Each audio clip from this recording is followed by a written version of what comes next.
Hi all, നമ്മൾ ഇന്ന് discuss ചെയ്യാൻ പോകുന്ന ഒരു എസ്സേയാണ് India section 377 how natural is normal written by Nivedita Menon.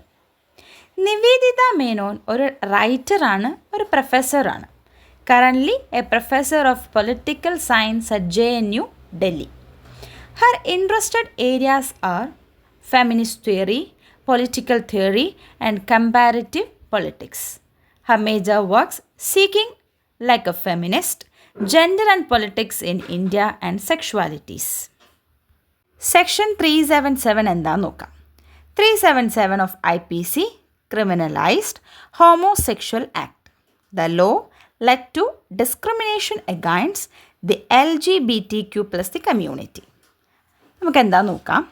Male female റിലേഷൻഷിപ്പാണ് naturally existed എന്നാണ് പറയുന്നത് അല്ലേ. എന്നാൽ അതിനെതിരായിട്ടുള്ള റിലേഷൻഷിപ്പും ഇതിൽ പറയുന്നുണ്ട്.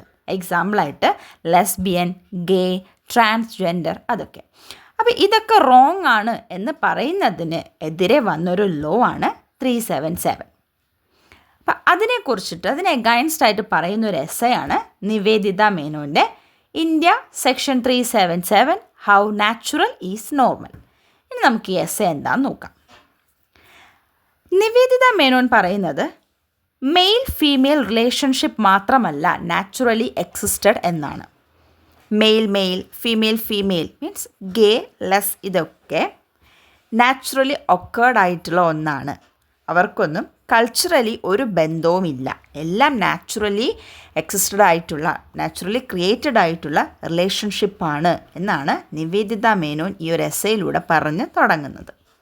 എന്നിട്ട് സെക്ഷുവാലിറ്റി അവർ ട്രാഫിക് റൂൾസുമായിട്ട് കമ്പയർ ചെയ്യാണ്. മീൻസ് ഇന്ത്യയിൽ ഡ്രൈവ് ചെയ്യുമ്പോൾ ഒരു റൂള്, പക്ഷേ USA പോയിട്ട് ഡ്രൈവ് ചെയ്യുമ്പോൾ അതേ റൂളാണോ? അല്ല. ഇന്ത്യയിൽ people left side of the road നോക്കിയിട്ടാണ് ഡ്രൈവ് ചെയ്യുന്നത്. പക്ഷേ USA ആണെങ്കിലോ റൈറ്റ് സൈഡാണ് അല്ലേ. അപ്പോൾ ഓരോയിടത്തും ഓരോ റൂൾസും ഡിഫറെൻ്റ് ആണ്. അതേപോലെയാണ് ആൾക്കാരും. അവർ എല്ലാവരും യുണീക്കാണ്. ഓരോരുത്തർക്കും ഡിഫറെൻ്റ് ആയിട്ടുള്ള ഒപ്പീനിയൻസ് ഉണ്ട്, പെർസ്പെക്റ്റീവ് ഉണ്ട്, ഇഷ്ടങ്ങളുണ്ട് അല്ലേ. അപ്പോൾ അവർ സെക്ഷുവാലിറ്റി അവർ ട്രാഫിക് റൂൾസുമായിട്ട് കമ്പയർ ചെയ്യാണ്. And then she compare sexuality with Delhi traffic laws. ഡൽഹിയിലെ ട്രാഫിക് ലോസുമായിട്ട് അടുത്ത കമ്പാരിസൺ. അവിടെ എങ്ങനെയാണ് ഹൈ ക്ലാസ് ലോ ക്ലാസ് തമ്മിലൊരു ഡിഫറൻസിയേഷനുണ്ട്. കാറിലൊക്കെ പോകുന്നവർ നല്ല കൂടിയ ആൾക്കാരാണ്, അപ്പോൾ അവർക്കൊരു കൺസിഡറേഷൻ. പിന്നെ ബൈക്കിലൊക്കെ പോകുന്നവരെ ഡീഗ്രേഡ് ചെയ്യുന്ന ഒരു രീതിയൊക്കെയാണ് ഡൽഹി ട്രാഫിക് റൂൾസിൽ പറയുന്നത്. പിന്നെ അവർ ഡ്രസ് കോഡിനെ കുറിച്ച് പറയുന്നുണ്ട്. ഇപ്പോൾ താടി മീശയൊക്കെ ഉള്ളൊരു നല്ലൊരു മനുഷ്യൻ പെട്ടെന്ന് സ്കേർട്ടും ടോപ്പൊക്കെ ഇട്ടിട്ടൊരു പബ്ലിക് പ്ലേസിലൂടെ പോകുമ്പോൾ എങ്ങനെയായിരിക്കും? അതേപോലെ ഒരു പെൺകുട്ടി ജീൻസും ഷർട്ടൊക്കെ ഇട്ടിട്ട് പുറത്ത് പോകുമ്പോൾ എങ്ങനെയായിരിക്കും അല്ലേ? രണ്ടും രണ്ട് രീതിയിലായിരിക്കും ആൾക്കാർ നോക്കുന്നത്. ഒരു ആൺകുട്ടി ഇങ്ങനെ വസ്ത്രം ഇടാമോ, പെൺകുട്ടികൾ ഇങ്ങനെ വസ്ത്രം ധരിക്കാമോ അല്ലേ? അങ്ങനെയാണ് ആ സൊസൈറ്റി അവരെ ക്രിയേറ്റ് ചെയ്ത് വച്ചിരിക്കുന്നത്. എല്ലാം ഒരു സൊസൈറ്റി ക്രിയേഷനാണ് അല്ലേ.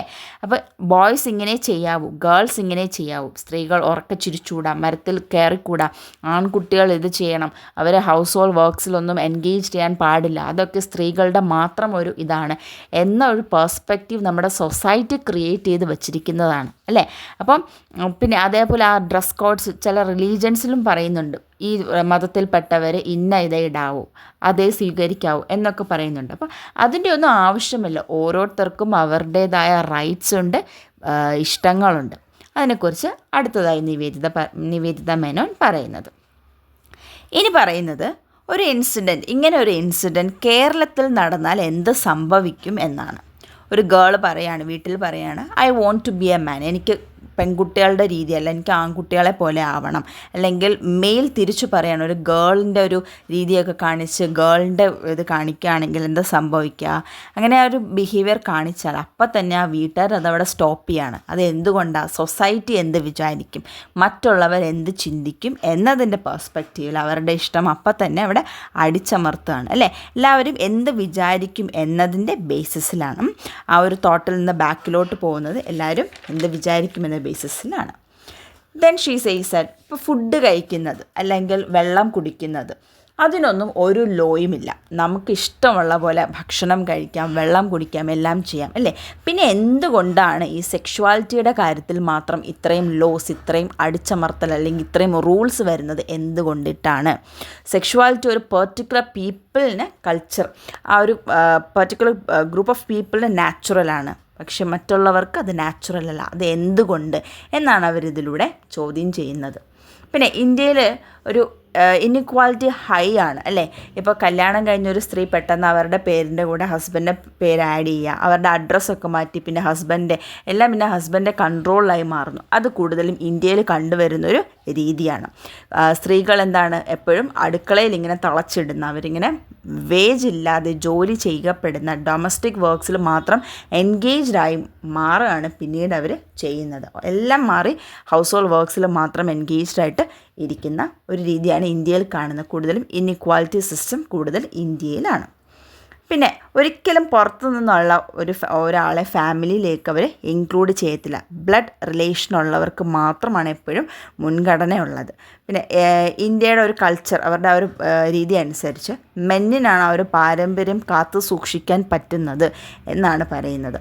ബ്ലഡ് റിലേഷൻ കൂടുതലായിട്ട് വരുന്ന അച്ഛൻ വഴിയാണ്. സോ ആണുങ്ങൾക്കാണ് ആ ഒരു ഹൈ സ്റ്റേറ്റസ് എപ്പോഴും നമ്മുടെ സൊസൈറ്റി കൊടുക്കാറുള്ളത്. അതിനെയൊക്കെ ക്വസ്റ്റ്യൻ ചെയ്യാണ് നിവേദിത മേനോൻ ഈ ഒരു എസ്സേയിലൂടെ. എല്ലാം നാച്ചുറലാണ്, എല്ലാ റിലേഷൻഷിപ്പും നാച്ചുറലാണ്, അല്ലാതെ മെയിൽ ഫീമെയിൽ മാത്രമല്ല നാച്ചുറലി ഒക്കറായിട്ടുള്ളത്. മെയിൽ ഫീമെയിൽ ഇതെല്ലാം നാച്ചുറലി എക്സിസ്റ്റഡ് ആണ്. ഓക്കെ, അപ്പോൾ കൂടുതലും ഇതിലൂടെ സ്ത്രീകൾക്ക് ഇമ്പോർട്ടൻസ് കൊടുക്കുന്ന ഒരു എസ്സേ കൂടിയാണ് ഇത്. Indian section 377 how natural is normal. അപ്പോൾ ഇത്രയേ ഉള്ളൂ ഈ ഒരു എസ്സേ. സെക്ഷുവാലിറ്റിയുടെ ബേസിസിൽ ഒരു കമ്പാരിസണൊക്കെയാണ് ഇതിലൂടെ പറയുന്നത്.